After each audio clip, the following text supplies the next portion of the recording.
সেগুলি মহিলারা কৃষ্ণ ভক্ত, সেইগুলি পুরুষ যারা তারাও ধীরে ধীরে কৃষ্ণ ভক্ত হয়ে যাবে।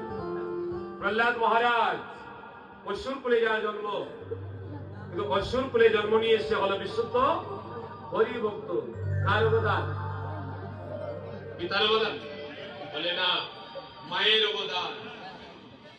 প্রহ্লাদের মা প্রয়াগ, প্রহ্লাদ যখন গর্ভে ছিল তিনি 10 মাস অব্দি নারদালয়ে ছিলেন।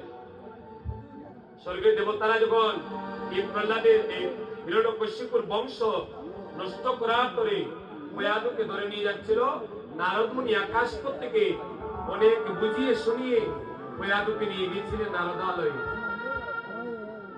তো নারদালয়ে যখন প্রয়াগ ছিলেন, গর্ভে ছিল প্রহ্লাদ। শাস্ত্র বলে একজন মা যখন সন্তান গর্ভে ধারণ করে 7 মাস পার হবার পরে মা যা আহার করে সন্তানও তা আহার করে। মায়ের চরিত্র যেমন হয় সন্তানের চরিত্র বড় হয় ঠিক তেমন হয়। হরিবল।